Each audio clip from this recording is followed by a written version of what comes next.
Hello and welcome back to Pure on the Road. I'm Sam Marasini back at Supercomputing 22 in Dallas, Texas, in the Pure Storage booth, joined by Prakash. What's up, buddy? How are you?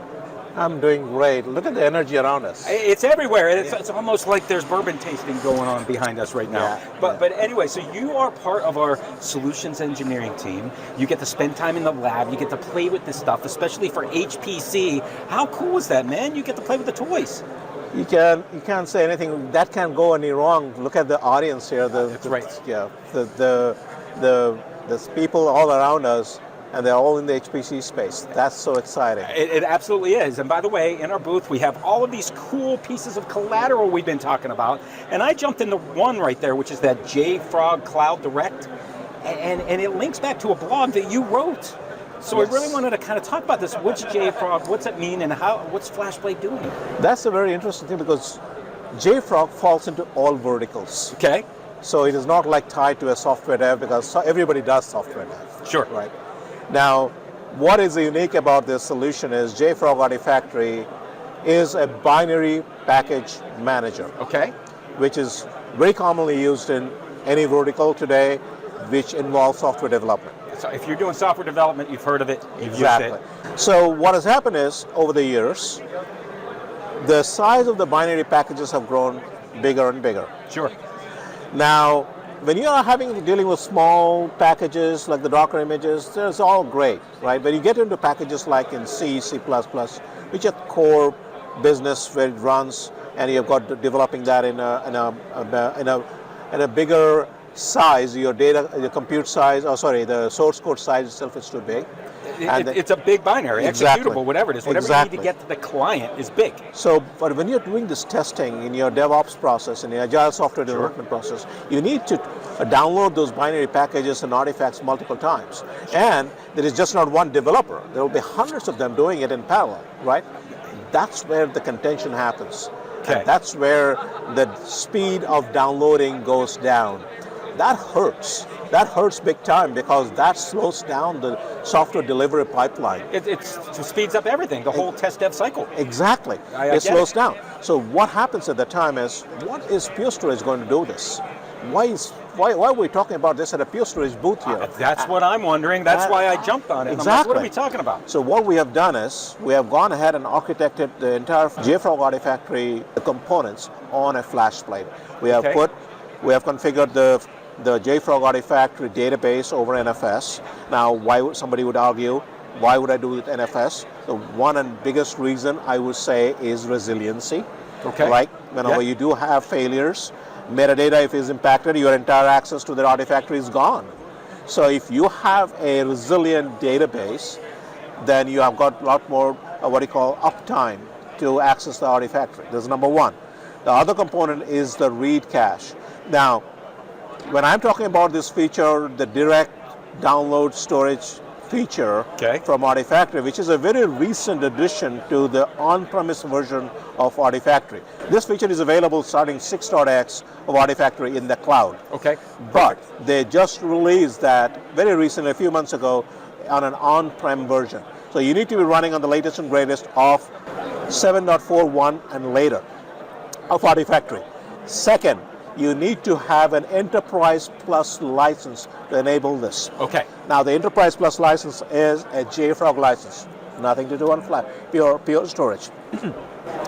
So after you complete those things, there are some subtle changes in the configuration, which is documented in the blog. I love that in the blog, and there's some videos that we'll share in the link below too, which are really cool. Great, and these are very detailed screen outputs that have been captured. Of course it's detailed, you wrote it. I've flown through this. Yes. I'm like... Now, what is the advantage of doing this? Now, first of all, you configure Artifactory on a fast platform.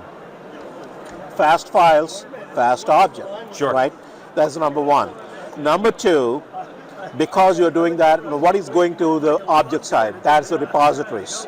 That's the file store. Now, when you do a read request or downloading a particular package, you first go and talk to the database to identify where that particular binary package is located. Of course. You identify the location and then you start to download that. Sure. In a typical environment, what happens is you download that through the application stack, through the front-end load balancer, and you read it and move it over to download that to your laptop or your desktop where you're doing all the processing. So that you can then do your testing. Exactly. Now, when you go through this application stack, through the what you call load balancer, what happens is you slow down depending on the size of your binary package. With this new feature, the direct cloud storage download feature, what it does is Artifactory redirects that request to the S3 bucket that has got the binary packages and downloads that package directly from the flash plate. So you're sending your request through the load balancers, but the delivery of that binary or the executable, whatever it is coming straight off of the S3 location or the object location straight out. Straight to the user. It does not go through the application stack or the front-end load balancer anymore. And that's where you're increasing the speed of development, alleviating some of that network traffic, but I think more about it's delivering that thing as fast as possible. You have this infrastructure, you're using JFrog, enable this with that Enterprise Plus license, and I think you've got a great combination here. Absolutely, and again, we have measured this with the cloud provider, like the Amazon S3, and we have done some other testing too.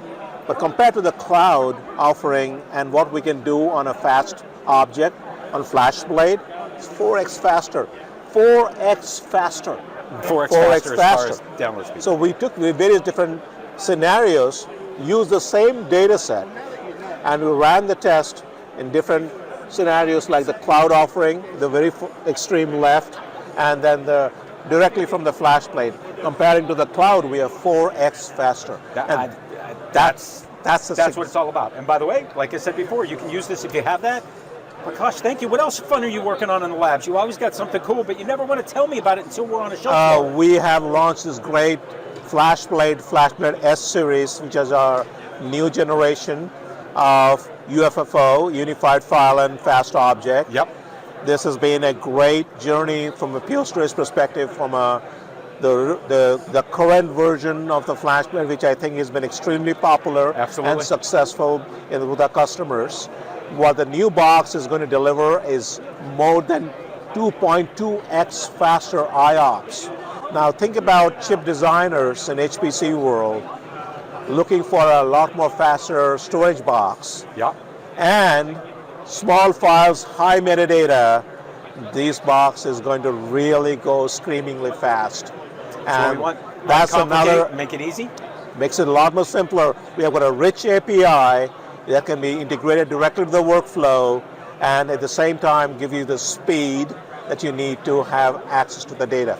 So that's another piece of deliverable that we have. We are launching, we have already launched it. We are now shipping it to our customers. Well, limited customers are having it right now, but the feedback is absolutely outstanding. That's what we want. By the way, more information on all of that in the links below. Thanks for watching. Hit the subscribe button for more. Thanks for your time, Prakash. I love it. See ya.